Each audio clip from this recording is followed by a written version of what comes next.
ఇక BRS MLA పాడి కౌశిక్ రెడ్డికి తెలంగాణ హైకోర్టులో చుక్కెదురైంది. కౌశిక్ రెడ్డి హైకోర్టులో దాఖలు చేసిన పిటిషన్ను ఇవాళ హైకోర్టు కొట్టివేసింది. సుబేదారి పిఎస్లో తనపై నమోదైన కేసు కొట్టివేయాలంటూ కౌశిక్ రెడ్డి హైకోర్టును ఆశ్రయించిన విషయం తెలిసిందే. గతంలో క్వారీ యాజమాని మనోజ్ను కౌశిక్ రెడ్డి బెదిరించారనే ఆరోపణలు వెలుగులోకి వచ్చాయి. కమలాపురం మండలం వంగపల్లిలో క్వారీ మనోజ్ నిర్వహిస్తున్నారు. మనోజ్ భార్య ఉమాదేవి ఫిర్యాదు మేరకు కౌశిక్ రెడ్డిపై సుబేదారి పిఎస్లో కేసు నమోదైంది.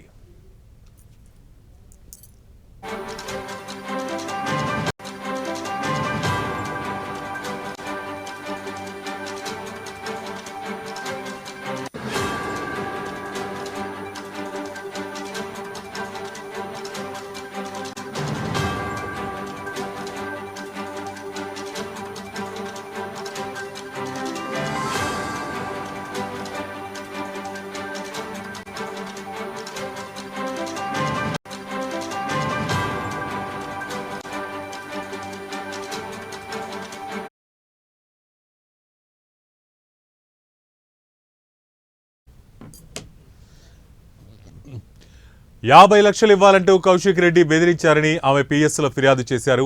దీంతో కేసు నమోదు చేసిన పోలీసులు దర్యాప్తు ప్రారంభించారు. ఈ నేపథ్యంలోనే తనపై నమోదైన కేసును కొట్టివేయాలని ఏప్రిల్ నెలలో కౌశిక్ రెడ్డి హైకోర్టులో పిటిషన్ దాఖలు చేశారు. ఈ క్రమంలోనే ఇవాళ విచారణ జరిపిన హైకోర్టు తన పిటిషన్ను కొట్టేసింది. కాగా ఇదే కేసులో కౌశిక్ రెడ్డి అరెస్టుపై గతంలో హైకోర్టు స్టే ఇచ్చింది. దర్యాప్తునకు సహకరించాలని ధర్మాసనం ఆదేశాలు ఇచ్చింది. ఇక రాజకీయ కక్షల కారణంగానే ఈ కేసు నమోదు చేశారని కౌశిక్ రెడ్డి తరపు న్యాయవాది నాడు కోర్టులో వాదనలు వినిపించారు.